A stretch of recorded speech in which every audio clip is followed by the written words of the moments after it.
Adam, thanks for coming on the podcast. Good to see you. Yeah, thanks, Brandon. Happy to be here.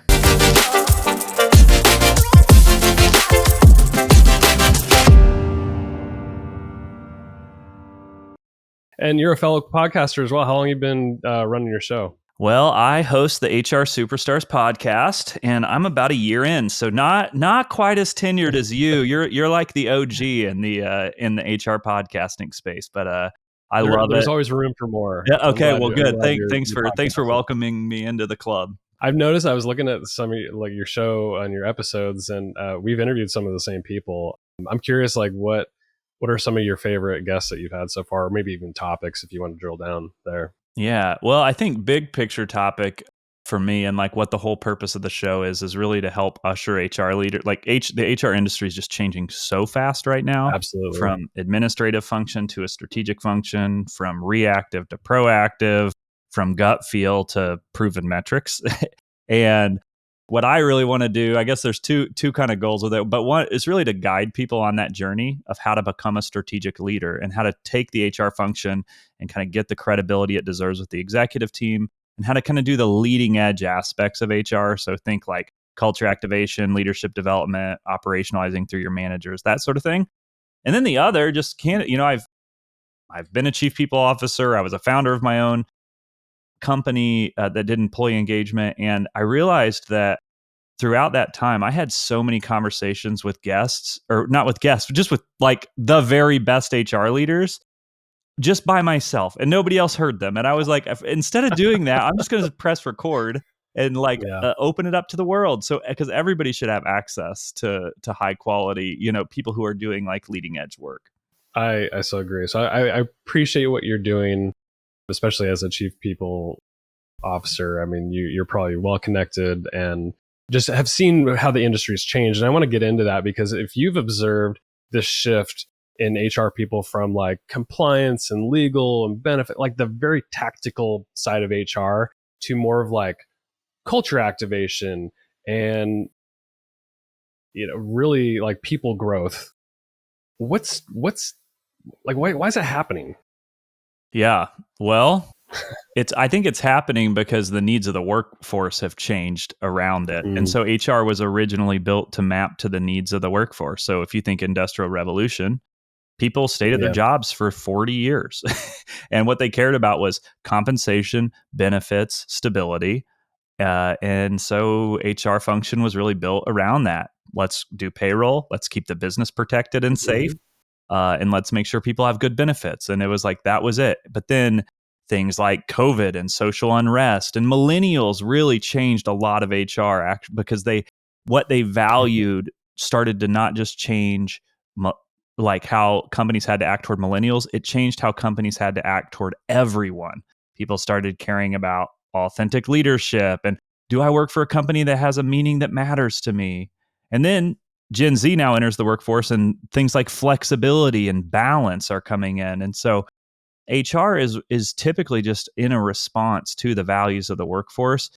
But what's interesting is in like the last 5 to 10 years, it's like growing rapidly quick. It's hard to keep up. And the expectations are growing exponentially, but the budget's not growing exponentially. The staffing and resources aren't growing exponentially.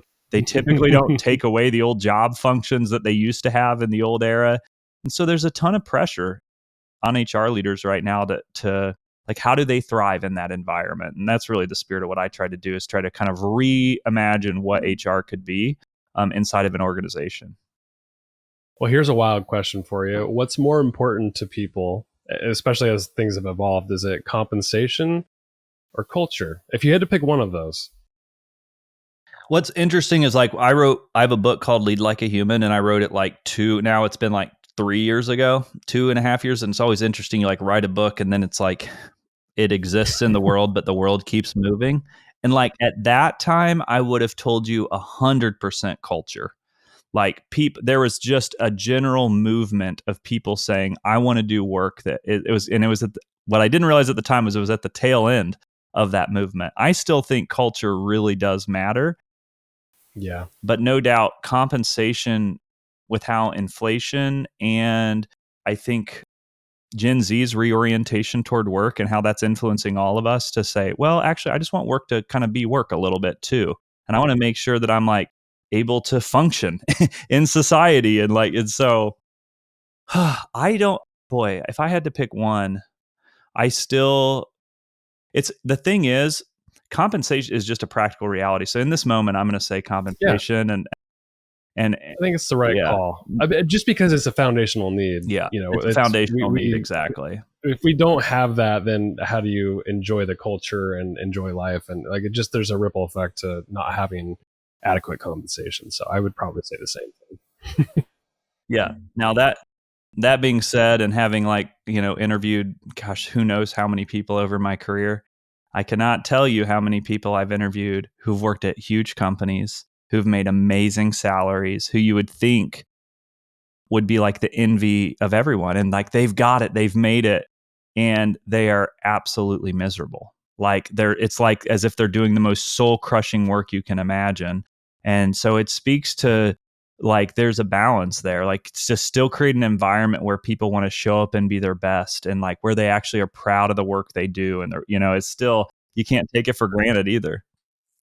Yeah. And that's really hard work for HR people and leaders to prioritize the culture the way you're describing, so people are fulfilled and happy at work. There's just too many miserable people out there. So as the times are changing, the needs of people are changing, how do HR professionals specifically, how do they up level their skills to evolve with the times? Because things are moving so fast, and it's hard to know all of the strategies as a single HR professional. Yeah, and I also think it can be overwhelming, and then when you're overwhelmed, you maybe can even get a little paralyzed by it. I think that's why I think it's really important that the executive function of priority setting and and synthesizing is remarkably critical. I think when HR leaders get better at saying no, they're better themselves. One of the interesting things I've observed about HR leaders is that they're world class at receiving no's. Like, they get rejected constantly. They'll bring this new idea or initiative to the executive team. They'll get a no, and then they just kind of like sheepishly walk away, which is a lot of like what my talk is now, is like, how do you respond to no's? How do you kind of debate effectively with executives? And then the flip side is that somebody else will come to them with something that feels like a pressing fire in their world, and they say yes. They bend to that person. They adjust their strategy, and they let this other person's fire become their fire. And so I think part of becoming like a modern proactive HR leader is gaining some confidence in your strategy, so that when those pressing fires of others come in, you have a way to redirect and say, hey, I understand this is a super important issue to you. I also want you to know that these are my two priorities right now, and this is what I'm working on. And then just readjust the timeline. For HR people who are really having a hard time becoming a strategic part of the business, some businesses it's just so ingrained in their culture or their business strategy that HR is really not its fluffy function or whatever. I'm just putting words in people's mouth right now, but how do we gain influence over the senior leadership or executive team to make sure that they know that HR is a strategic part of the business? Our people matter. Yeah, this is the shift that's happening in HR right now, and it is a non-trivial shift. Actually, like Sapient Insight Group, if you've heard of them, they just came out with a research report that said that for the first time this year, first time ever, executives view HR more often than not as a strategitic function. 51%. It's only wow, huge milestone. It finally tipped over. Huge milestone. And then when I'm like, I like share that with people, I'm always like, yeah, but what about the other 50%, right? Yeah. And they're battling to change that perception. If I had to synthesize, and I have a keynote that I'm doing right now that really gets at like, so how do you kind of gain a strategic foothold inside the business? And I think at its core, you have to speak the language of the business. So you cannot do these mandatory HRE type specific language. You need to learn how does the business make money, and then tie your strategy directly to the business. Yeah. You need to use data to back up your initiatives. It can't just be gut feel. It can't be. And what I love about HR leaders is they're often very accurate with their intuition, but it's not acceptable anymore to just use intuition to kind of get things approved. You will get rejected by executives, and you won't gain that kind of change that perception unless you do that. And so kind of foundationally, those are the first two things that need to be in place in order to begin changing the perception.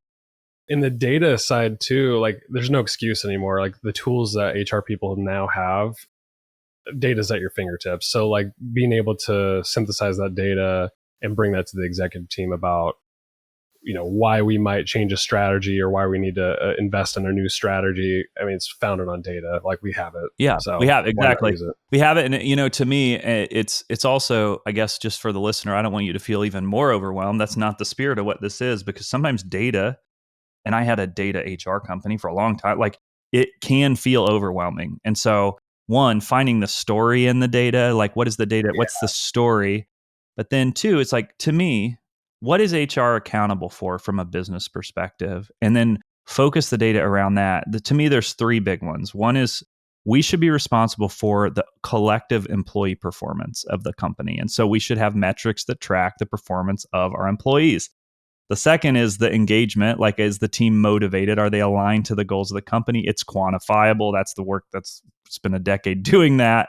And then the third is turnover, and specifically regrettable turnover. Like, as an HR leader, we should really be very public and visible with the executive team on regrettable turnover, and how are we doing as a company at keeping those people that need to be a part of this team, or that we want to be a part of this team. Your podcast name is HR Superstars Podcast. So I know that you've had tons of conversations with HR people. You write about the secrets of high performing HR people. Give me a couple of those secrets. But for those HR people who are listening and feeling overwhelmed right now, maybe they can hone in on a few things that might make them HR superstars. Yeah. And so I have, but my kind of thesis is this. I've talked over the last decade, I've talked to over 1,000 HR leaders. Wow. And I have found, I've noticed that the top 5% are kind of having a very different experience than everyone else. And so part of the work I do is to try to demystify what it is that they're doing. They've changed the perception. They've got these big initiatives that for some reason don't get blocked when everybody else's do. They are doing the work that when everyone else got into HR, they thought they would be doing, only to find out they're doing something very different. And so instead of doing all five, I'll just, and some of them, by the way, I've shared about speaking the language of the business and using data, but the one that I want to talk about today is showing courage when pitching. That as an HR leader, the very best HR leaders stand behind their ideas and they truly debate with executives. And so many HR leaders are tasked to solve a problem, go out and do this extensive research, and they get excited about it. They get into the executive room and they pitch, and it's maybe a little apathetic. There's a little bit of doubt. They get one bit of pushback and they weren't ready for it. And executives, especially CFOs who always lead with no, and CEOs that always scan for risk, when they see any flaw, go straight to no. And the typical HR leader walks out of that room dejected and perpetuating this cycle of like, woe is me. Nobody respects me here. And I want to flip the script a little bit and just say, before you go into that meeting, you do whatever you stand up tall in the mirror, you do that power pose, you walk in with conviction and confidence, and you pitch it like the work that you do matters as much as it actually does, because it does matter. And then when you get that no that should be expected, hang in there. Like, now the conversation is starting. And I want there to be this one moment that happens where you say something like this: you've tasked me with this thing, with this task. I'm concerned that status quo is a risk to our business. There's a reason why you tasked me with this. And so I'm confident that the plan I've put together is the right plan, and I'm asking that you trust me to execute. And like, put yourself out there a little bit. And so that'd be the one right now that I'm like really keen on leaning in and challenging HR as a collective. Like, let's believe in our work. Like and the reason I say this with confidence is because like I actually believe in this. I believe in them. I believe that what they're doing is the right thing for businesses, and I want them to not be blocked. I want them to do the work of their dreams. In your book, Lead Like a Human, you're emphasizing the human aspect of leadership, and I personally think it's so important that we as leaders are authentic and vulnerable. But I want to ask you, like, in the business environment where in the past, like toughness and a stoic demeanor has kind of run rampant through leadership style, how do we like bring the right level of authenticity and vulnerability so we can be more human for our people? Yeah, and it is such a delicate balance, like vulnerability without. Actually, I have a podcast episode. Jacob Morgan, who wrote the book. I had him. Yeah. Oh, you did? Leading with Okay, yeah. vulnerability. I love interview this. One him. thing Great. he said on the podcast that I loved was like vulnerability plus competence, and like that really resonated with me. But I think for me, like part of why I wrote the book was that when I first got into leadership, I had a lot of bad managers before me. And when I was stunned by how stressful being a manager and being a leader was. And when I started to feel the weight of pressure and the weight of stress, I started to have moments where I like acted out in ways that like were really just the patterns before me. And I was like, I can't spend my career like this. Like I can't spend my career kind of leading in a way that's not connected to my core person. And so I really set out on a journey myself of like discovering who I am and like being confident in that and then leading in a way that was in alignment with my own self. And I think when you do that, the gift that you give to your team is a calm, steady presence. I think there's a genuine optimism, but I also think it's like when people see you as a real person and a genuine person and you see them as a genuine person, it's not nice. I'm not talking about the fake stuff. It really creates an atmosphere of safety for everyone where then you can actually challenge people more because they want to work for you and they want to be the best for you and they trust you. They trust that you have their best interest at heart. And so it's not to avoid hard conversations. In fact, I think leading in this way opens the door to have real talk with your employees and kind of a trusting, safe place. What do you think some of the mistakes that leaders make that create disengagement on their teams and in the culture? I mean, it impacts the culture overall. So what are some of those mistakes that you've run across? I would say, and like having an engagement measurement company, like I did have the great fortune of like looking across data of like, Well, I'm asking you this question. Yeah, so many.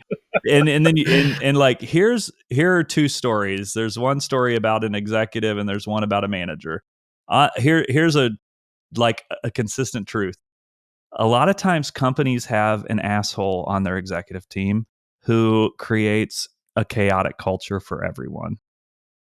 And it is just like a blanket of psychological unsafety. And for whatever reason, that person could be the CEO, COO, CFO. It's position agnostic, head of sales, whatever it may be, right? It's position agnostic, but its poison is dramatically powerful. But they have some role that's central to how the business makes money that has made everyone else kind of tolerate it. And in the toleration of that behavior, they basically manifest a bad culture. That's probably the very most common thing that I've seen. The second would be a superstar individual contributor who has a ton of potential and wants to be great, and they get their first manager job and they have no discernible skills in management, and management is a learned skill. It is not something that is inherited at birth. Right. And when you have that taking place at scale, which is normally what happens. Like it's not just like one superstar man or individual contributor that got promoted to manager. It's like a whole bunch of them all across the company wreaks total havoc and chaos across your company too. I want to hone in on that because I feel like HR professionals can play a role in helping those new managers who were great contributors and now they're promoted to manage other people. How can HR facilitate their development? because I really do feel like they play a role. They do play a role, and what I love is that you don't know the secrets, and we're just like accidentally walking through them, which is also very affirming to me because number 4 is that the best like old school HR tries to shoulder too much and be a superhero. They try to take Yeah. on, say yes to everything. New school strategic HR operationalizes their work through through the manager. Like they recognize the biggest impact they can have on the company, and what really changes an employee's experience is a great manager relationship. So creating standards across the organization that set expectations for what they expect from managers. How often do you meet? How do you give effective feedback? And putting in a scalable manager development program that is consistent and steady and regular all across the organization. And then how do you then use the managers to get messaging across throughout the entire organization as well is really foundational to what some of the, I mean, it's the very best HR leaders lean into this concept, and they really have like kind of cracked the code on how to both develop the managers and then also how to enable them to activate the company and the culture. Well said. I totally agree with you on that. Going back to the human aspect of leadership, I feel like over the last few years, like the technology has been ramping up. We got now AI tools that we can rely on, and with COVID, a lot of businesses shifted virtually and never really looked back. Their business forever changed. I think technology is playing a huge role in how human we are or are not. How do you what role do you think it plays, and how can we make sure that even if we're using these tools that we can still be human? Yeah. Well, I feel quite positive about technology in general to create efficiency. Like I think efficiency saves time, you can create simplicity. I mean, like I certainly don't long for the days of like I used to have this Google Docs dashboard that was like my HR metrics dashboard. Well, like now I'm like, oh, it just sounds terrible to keep it up to date. And I'm like, no, there's that. You can just have a dashboard with your core outcomes and like live in that. It's just so much more efficient. AI, I think, has a ton of potential too to like synthesize work, lot of content, how to not get stuck in data, synthesize for the story. I think there's tons of potential there. But that being said, I think my hope, I guess, and my optimistic self says that then that gives more time to do that kind of human work, to kind of do that extra percent. And I think those that really win will kind of do the extra amount and put the human layer on top of that. And that's really where kind of the power comes from merging the two together. And thinking about it, like you're spot on with that. I think that's where we can leverage technology to free up our valuable human-like skills to do more of it, more meaningful work. So I think we look at it through that lens and use technology as an efficiency thing, I think we'll be fine. I do worry about people relying on it too much. I don't know if you're seeing that, but I do. Well, I mean, in culture and like, I think, of course, I think all of us, yeah, like, in society in general. it's hard because it's addictive in its nature as well, right? It can be a crutch, and it can take away some of that depth of thought, or be a distraction, or keep things at the surface level. And so I do think it deserves scrutiny. What I don't think it should be is just like accepted without going, is this better? Like every single type of technology is not always better. Right. Well, Adam, I really appreciate you coming on. What like parting thought you want to leave people with? I encourage people to go check out not only your podcast, your show, but your book as well. I mean, you got a lot of good stuff. So I wanted to make sure you were on and could get introduced to my audience. And any parting thoughts? Yeah, well, first, I'd love to connect with all. Thanks so much for having me, Brandon. I'd love to connect with all of you on LinkedIn. I post every single day. I try to post original thoughts. I spend. It's not AI doing the typing. It's like actually me just sitting at a coffee shop thinking about the world of work and how to make it better and do my part. So find me on there, and I'd love to connect with you there. And no, I think. Well, can I end on like a spicy topic real quick, and then we'll just close? Okay. Absolutely. Here's the thing I was just kind of like thinking about today. It's an example of how a LinkedIn post emerges. Like right now, I think the collective in the workforce, there's a lot of companies that think they're doing really well because people aren't quitting and their cultures actually aren't good. That's just employees don't trust the job market right now. And as soon as the market turns in the employee's favor, there's a lot of employers that are going to be in for a rude awakening. So like right now is actually the moment to be investing in your culture. There you go. That's a parting thought I was just thinking about today. That's a great parting thought. I 1000% agree with you right now. I think people are uneasy about a lot of things in the business environment, the market, all that. So they're hunkering down. Yeah, I awesome. get it. Thanks for having me. Yeah, thanks for coming on, Adam. Appreciate you.